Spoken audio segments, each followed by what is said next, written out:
कुछ ऐसी बातें होती हैं कि जिसको ज़िंदगी में कभी भुलाया नहीं जा सकता। कुछ ऐसी बातें होती हैं कि जो बार बार हमारे सामने आती हैं, फिर भी हम उसके बारे में जानना चाहते हैं। तो ऐसे ही एक किस्सा है गोरखपुर का। गोरखपुर में एक ऐसा बदमाश रहा है। उम्र बहुत कम थी, काम उसके कारनामे बहुत बहुत बड़े थे। उसने मंत्री को मार दिया। उसने पूर्व मुख्यमंत्री कल्याण सिंह की सुपारी ले ली कि 6 करोड़ रुपए दो और मैं उसको मार दूंगा। खुद मुख्यमंत्री भी डरने लगे थे, जबकि उनके आसपास 100 से ज़्यादा सुरक्षा गार्ड रहते थे। ऐसा डर मुख्यमंत्री में हो तो आम आदमी की क्या बिसात है।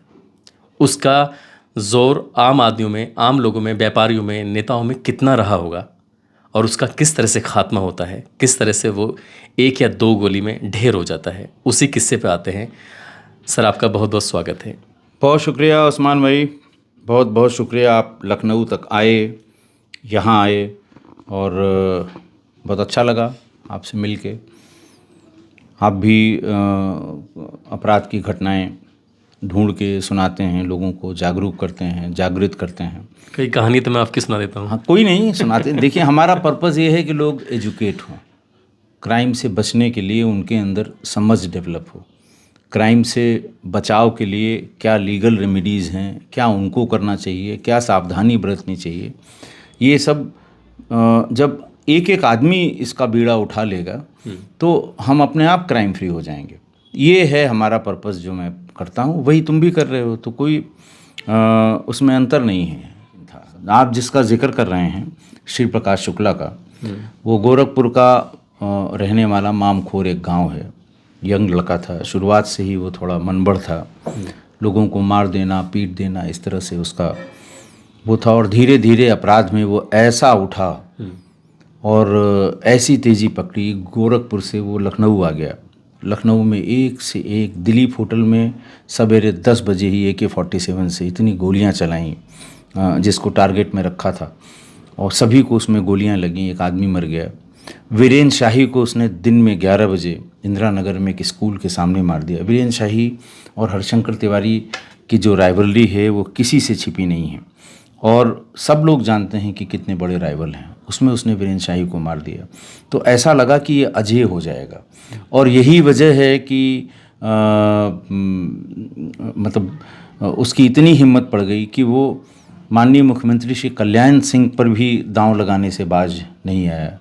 किससे कहानी सुनाया, मैं ये भी कर सकता हूँ, मैं वो भी कर सकता हूँ, मैं उनको भी मार सकता हूँ। अब हिम्मत देखिए, जब ये पता है कि वो बहुत ही हाई कैटेगरी के प्रोटेक्टी हैं, और 50-60 तो सबसे अत्याधुनिक असलहों के साथ लोग उनकी सुरक्षा में रहते हैं।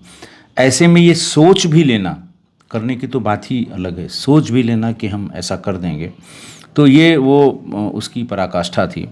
और था वो, उसे जैसे कहते हैं ना कि वो अपराध कर रहा था। हम लोग जानते थे कि इसका क्या हश्र होगा, ऐसा नहीं है बहुत, लेकिन अब उस समय कुछ परिस्थितियां ऐसी हो गई, 2-4 मर्डर उसने ऐसे कर दिए कि पब्लिक के दिमाग में आ गया कि अब पुलिस कुछ नहीं कर पाएगी। वो शायद बिहार में किसी का मर्डर करके आया। बिहार में उसने बृजबिहारी प्रसाद का मर्डर किया था। वो वहाँ की पॉलिटिकल हायरकी में लालू जी के बाद नंबर 2 था। अच्छा। और वहाँ जो लोकल गैंग्स की राइवलरी है, एक गैंग के लिए ये काम करता था, दूसरे गैंग को वो प्रोटेक्ट करते थे, उस राइवलरी में मारा उसने।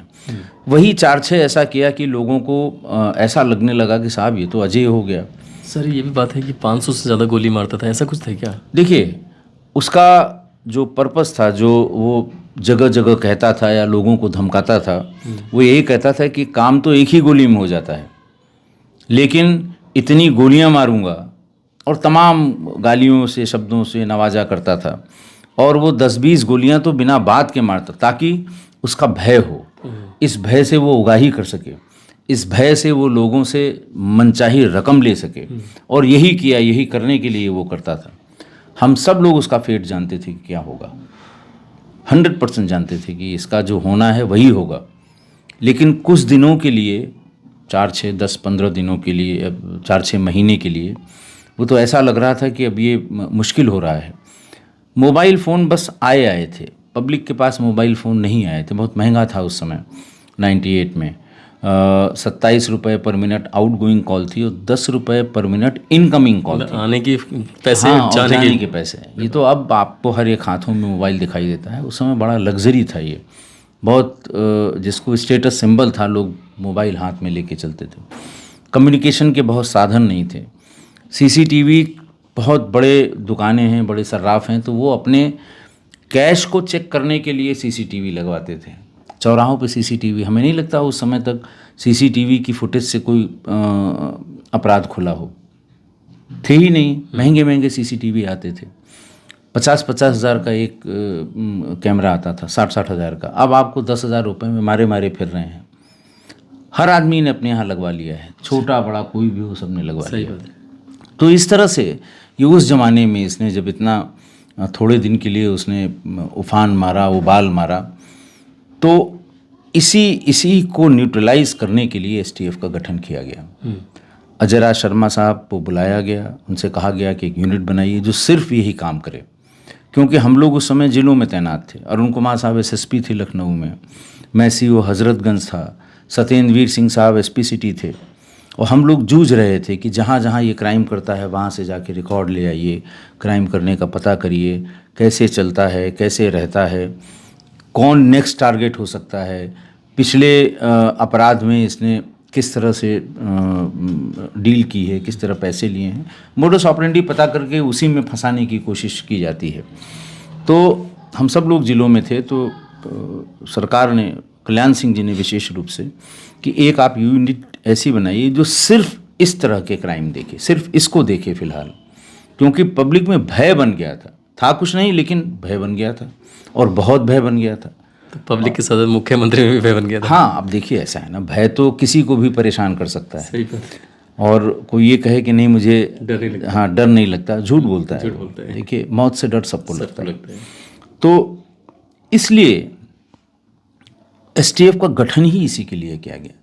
बहुत छोटी यूनिट थी, 16-17 लोग थे, गाड़ियाँ हमारे पास नहीं थीं। अजय राज शर्मा साहब ने कहा कि हम पुलिस की गाड़ियों में चलते हैं, पहचान हो जाती है, हमें लोग रेड करने जा रहे हैं जान जाते हैं। टाटा सूमो खरीदी उन्होंने, 10 खरीदवाई, और उस समय टाटा सूमो बहुत अच्छी गाड़ियों में शुमार था। ये नई जो एक्सयूवी आई हैं ये सब नहीं थी। टाटा सूमो में, ताकि ज़्यादा लोग एक साथ चल सकें, एक एक गाड़ी में 10-10, 12-12, 15-15 अपने और अच्छे जवान छांट के रखे गए थे, कमांडोज रखे गए थे। तो हम लोग उसको ट्रैक कर रहे थे, और मोबाइल चूँकि बिल्कुल नया नया आया था, इसकी टेक्नोलॉजी का हमको भी ज़्यादा पता नहीं था और अपराधियों को भी ज़्यादा पता नहीं था। धीरे धीरे उसमें डूबने पर हम लोग वहाँ तक पहुँचे, और ये लंबी लंबी दूरी कलकत्ता चला गया, दार्जिलिंग चला गया, और बाई रोड ही ये ट्रेवल करता था। लेकिन धीरे धीरे धीरे टेक्नोलॉजी के सहारे बढ़ते बढ़ते बढ़ते बढ़ते अल्टीमेटली हम लोगों की इस छोटी सी यूनिट ने उसको लोकेट कर लिया गाज़ियाबाद में। और लोकेट करने के बाद वो पीछा किया, नीले रंग की सीलो गाड़ी थी, और उस समय सभी को, जैसे वो कहते हैं ना, कि जुनून सवार था। किसी को ऐसा नहीं, डर तो सबको लगता है, लेकिन किसी को ऐसा नहीं था कि वो मार ही देगा। लेकिन चैलेंज तो उसने आपको भी किया ना? चैलेंज सबको किया था उसने, किसी को नहीं छोड़ा था। सुना कि आपको फ़ोन करके धमकी दी थी? हाँ, फ़ोन करके धमकी दी थी, कई मिनट तक गालियाँ दी, हमने भी गाली दी बराबरी से, किसी को नहीं छोड़ा। किसी ने बताया नहीं कि मुझे उसने फ़ोन किया है, लेकिन एक दहशत का माहौल तो क्रिएट कर दिया था। सर, AK-47 लगता था AK-47 और आपके पास? हाँ, हमारे पास बाद में हम लोगों को भी सबको AK-47 मिली। हम 9mm की पिस्टल लेके चलते थे, और जिस समय हुआ था हर इंडिविजुअल के पास, हम लोग 4-5 लोग थे, सबके पास उस समय AK-47 थी। हमें पता था कि दुश्मन जरा सा भी मौका लगेगा तो वो बाज नहीं आएगा। मतलब आप भी फुल तैयारी पे थे? एकदम पूरी तैयारी से। देखिए, बिना तैयारी के तो उसके साथ जो दिक्कत ये है कि मान लिया बिना तैयारी के हमसे चूक हो जाए, जब तो आपका हमें क्रिटिसाइज करने वाले बहुत लोग होंगे। ये नहीं पूछेंगे आप कहाँ थे, कैसे थे, कितनी देर में देखा, कब चला, कब आया, कब गया, ये कोई नहीं पूछेगा। आप बता रहे हैं कि गाजियाबाद के इंदिरापुरम में, जी है ना, जी, आपका आमना सामना हो रहा है, आपको पता चल गया है। हाँ, आपकी सर्विलांस टीम है, उसने बताया कि वो इस नंबर से लोकेट होता रहा कि अभी जा रहा है। फिर हम लोगों ने पीछा किया, फिर उसको भी अंदाज हो गया कि हम लोग पीछा कर रहे हैं, उसने भी तैयारी की। फिर ये हुआ कि वो मोड़ता गया, वो थोड़ा सा जंगल का सा रास्ता था, वो आगे बंद भी था, उसने जंगल की तरफ मोड़ने की कोशिश की, लेकिन सिचुएशन उस समय ऐसी थी कि हम लोगों की गाड़ी सामने पड़ गई। अच्छा। वो भी उतरा और हम लोग भी उतरे। वो भी उतरा और हम लोग भी उतरे। लेकिन वही है कि वो भी बड़ा एक जुमला फेंकता था उस समय, बड़ा वाक्य बहुत दोहराता था, बहुत एक ताल ठोंक के कहता था कि साहब जिसने पहली गोली चला ली वही सिकंदर। अच्छा, तो यहाँ किसने बाजी तो मारी? यहाँ पुलिस को ये तो था ही कि अगर इसको जरा सा भी मौका मिलेगा तो हम लोगों में से एक आध आदमी इंजर्ड जरूर होगा, इसे मौका नहीं देना है। वो जुनून सवार था, वो फायर उसने भी किया, लेकिन जो पहली गोली जिसने मारी वो सिकंदर, ये उसी की फिलॉसफी थी। क्या बात है। जो हम लोग सुनते थे कि जिस पहली गोली जिसको धमकाता था कि साले 100 आदमी आए आते रहें, पहली गोली। अब वो इसको कोट करता था बृज बिहारी प्रसाद को कि बृज बिहारी को जब मारा था तो उस समय उसके पास 27 असलहों वाले आदमी उसको घेर के खड़े हुए थे, लेकिन एक गोली मारने के बाद इनमें 27 में से कुछ तो असलहे छोड़ के भाग गए, कुछ असलहे अपने लेके भाग गए। एक भी आदमी इसने रजिस्ट नहीं किया। 27 लोगों के बीच में? 27 लोगों के बीच मारा था। आप नेट पे पढ़िएगा बृज बिहारी प्रसाद के मर्डर को। तो इस तरह का था उसका। तो जो पहले गोली चला ले वो सिकंदर। सर गोली चल रही है, आपने पहले गोली चलाई है, तो गोली चलाई, कितनी लोगों ने भी गोलियां चलाई? नहीं, सब लोग, कोई गोली गिन थोड़ी रहा था। बस ये हो रहा था कि उसकी गोली चलने से या टारगेट पे लगने से पहले हमें उसे न्यूट्रलाइज कर देना है कि वो हम में से किसी का नुकसान न करे। हम लोग 10-12 लोग हो गए थे पीछा करते गिरते गिरते। 3 लोग थे वो। अच्छा, वो 3 थे, लेकिन 3 सफिशिएंट थे, असलहे थे उनके पास। तो अब वही होता है कभी, जैसे उन्होंने उन 27 लोगों के बीच में घुस जाते हैं, उन्हें संभलने का मौका नहीं दिया। तो वो देखिए ऐसा है ना, कभी नाव गाड़ी पे, कभी गाड़ी नाव पे। भाई उसने ऐसा नहीं कि हम लोगों ने कोशिश नहीं की, लेकिन जाने कितने मार दिए उसने। तमाम पुलिस के, वीरेंद्र शाही के साथ तो सिक्योरिटी रहती थी। लेकिन सर एक जुमला ये भी तो है कि कातिल की मौत कातिल ही तो होती है। हाँ, देखिए ऐसा, मैं तो आपको मैंने पहले ही कहा कि हमको सबको पता था क्या होना है, लेकिन हम लोग ये चाहते थे कि ज़्यादा नुकसान करने के पहले, जिस हिसाब से वो चलता जा रहा था, ज़्यादा नुकसान करने के पहले हम उसको अरेस्ट कर लें या न्यूट्रलाइज कर लें, नहीं तो ये ज़्यादा नुकसान पहुंचाएगा। और ऐसा उसका भय उसने बना दिया, 100 गोलियां मार के, लोगों को धमका के, जो क्राइम उसने नहीं भी किया उसके लिए भी बता के कि ये देखो उसको मरवा दिया मैंने, पैसा नहीं दे रहा था, ये देखो उसको मैंने उठवा लिया। तो अगला आदमी तो भय से एकदम बिल्कुल ग्रसित हो जाएगा ना। चीज़ है कि जैसे श्री प्रकाश शुक्ला एक बहुत हाइप पे पहुंच गया है, बड़ा बदमाश हो गया, मुख्यमंत्री की भी वो ले रहा है, अब उसका चिराग बुझ गया है, ख़त्म इंदिरापुर में उसका द एंड। इसके बाद कोई मतलब प्रतिक्रिया किसी तरह की? देखिए कुछ प्रतिक्रिया की बात नहीं है। देखिए जैसे उसके लिए लोग कहते थे कि साहब घुस के मार दिया, साहब देखिए होटल में इतनी गोलियां चला दी, देखिए फलां को मार दिया, बृज बिहारी प्रसाद को घुस के मार दिया, तो लोग ये भी कहने लगे कि साहब जब इतने बड़े बदमाश को 4 लोगों ने 5 लोगों ने मिल के मार दिया तो हम किस खेत की मूली हैं, क्योंकि वो उस समय टॉप पे था, इसमें कोई दो राय नहीं है। तो फिर वो चीज़ एकदम उलट गई और फिर एक एक करके उसके पूरे गैंग को साफ किया हम लोगों ने। दूसरे गैंग, फिर बबलू श्रीवास्तव के गैंग पे काम किया, फिर बहुत सारा ऑर्गेनाइज्ड क्राइम उस समय ऑलमोस्ट अरुण कुमार साहब के नेतृत्व में हम लोगों ने ख़त्म कर दिया था।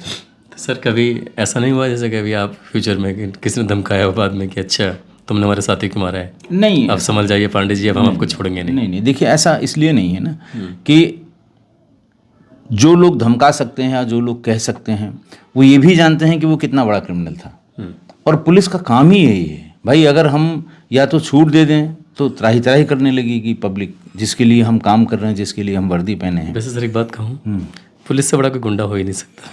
नहीं, ये तो देखिए ये मिसनोमर है, ये लोगों का मानना है, लोग कहते हैं गुंडा। देखिए पुलिस से ज़्यादा कानून में बंधा हुआ कोई डिपार्टमेंट नहीं है। हमको इतने कानून ने घेर रखा है, क्या मानवाधिकार, क्या कोर्ट, क्या सीआरपीसी, क्या आपको पता है कितने पुलिस वाले जेलों में हैं? मैं कोई टिप्पणी नहीं करूंगा गलत जेल में है कि सही जेल में है, मतलब गलती से हैं या वास्तव में सही है, लेकिन कितने लोग जेल में हैं? बहुत सारे हैं सर, बहुत सारे जेल में। और यही नहीं, दिल्ली पुलिस के, हरियाणा पुलिस के, जाने कहाँ कहाँ के लोग जेलों में हैं। जरा सा चूक हुई, सावधानी हटी, दुर्घटना घटी। सर एक बात पूछ रहा था, हाँ, मुख्यमंत्री कल्याण सिंह ने फिर आपको बुलाया कि नहीं बुलाया? नहीं, पूरी टीम को बुलाया।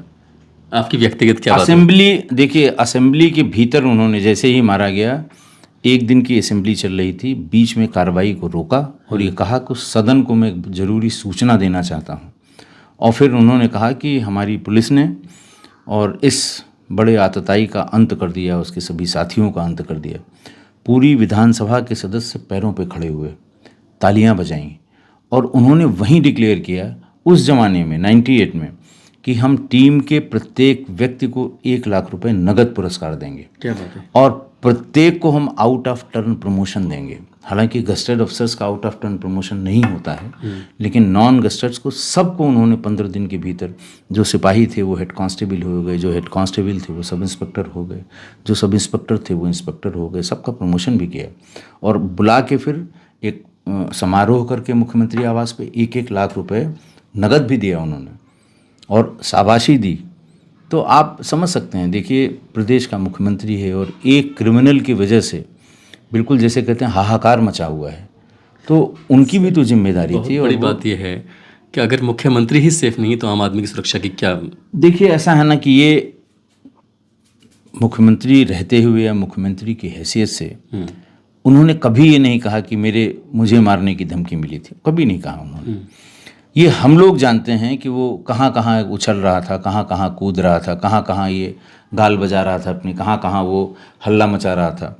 और जो वो कर रहा था, जो जो क्राइम उसने किए, उससे ये लग रहा था कि नहीं, ही कैन डू इट, कर देगा वो, यही है जो कर सकता है। तो इस तरह की एक गलत चीज़ लोगों के दिमाग में भर गई थी। मुख्यमंत्री को क्या मार पाता था? वहाँ हम लोग तो 2-4 AK-47 लेके चलते हैं, वहाँ तो पूरा का पूरा जो अमला है, सही बात। वो पिस्टल भी, MP5 भी, AK-47 भी क्या नहीं लेके चलता है? कैसे निकल जाएगा? श्री प्रकाश शुक्ला को नहीं, बल्कि एक सोच को मारा था। हाँ, कि भाई कोई भविष्य में इस तरह का सोच भी ना इस पाए। तरह की सोच भी ना उसके अंदर आए। ये था। तो ये किस्सा था श्री प्रकाश शुक्ला का, जिसने दम तो बहुत भरा, बिहार हो या उत्तर प्रदेश के अलग अलग जगहों पर कह के गोली मारता था। और इतनी मारता था, कहता था कि बस दहशत बनी रहे और जितनी दहशत होगी उससे ज़्यादा पैसा आएगा। दोस्तों, इस पूरे घटनाक्रम को सुनाने का उद्देश्य किसी को परेशान करना नहीं है, किसी का दिल दुखाना नहीं है, बल्कि आपको जागरूक करना है, आपको सचेत करना है। आप जहाँ भी रहें अपना ख्याल रखें, सुरक्षित रहें। जय हिंद, जय भारत।